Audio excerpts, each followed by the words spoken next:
Hello Year 8 and welcome to your first flipped classroom or flipped learning experience in religious studies. And each time we do this we're going to try and answer a question. And the key question that we're going to try and answer today is, why do we do religious studies?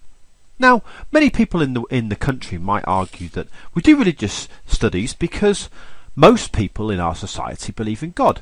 Indeed, about 10 years ago it seemed that 88% of people in the world believed in God.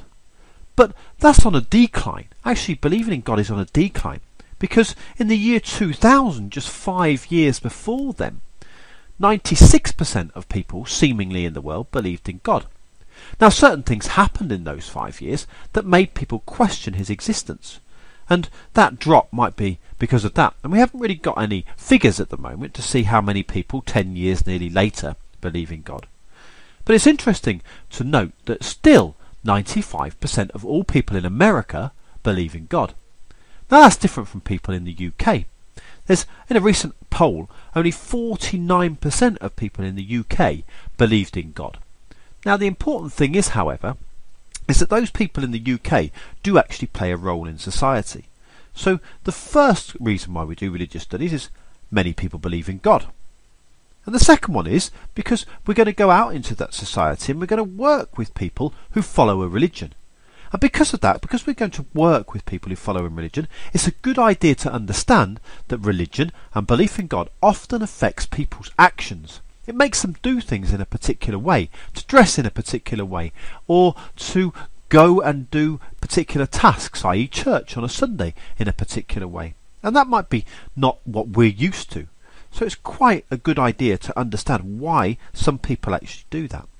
The third reason is that even if we don't agree with a particular religion or what the religion says, it's important to know a particular viewpoint. Now, every day we're surrounded by situations where we're required to look at other people's opinions. For example, testing on animals, or whether it's right to clone human beings. Now, whilst they're not particularly religious points of view, it's important to note that actually religion has an opinion on these things. Fourthly, religious studies gives us the opportunity to think critically, to learn how to look at different people's points of view and to try and argue whether they're a good point of view or a bad point of view.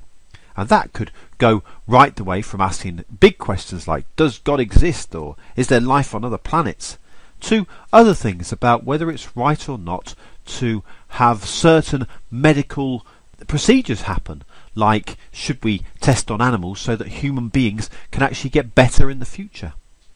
But the most important reason why we do religious studies here at Droitwich Spa High School, ladies and gentlemen, is to get you to ask questions. Now, you've been asking and answering questions in religious studies since you came in September, and that's the key thing really, is to ask those big questions. And over the next 3 or 4 years we're going to be looking at such massive questions as does God exist, or what is out there, and whether something's real, or what happens when we die.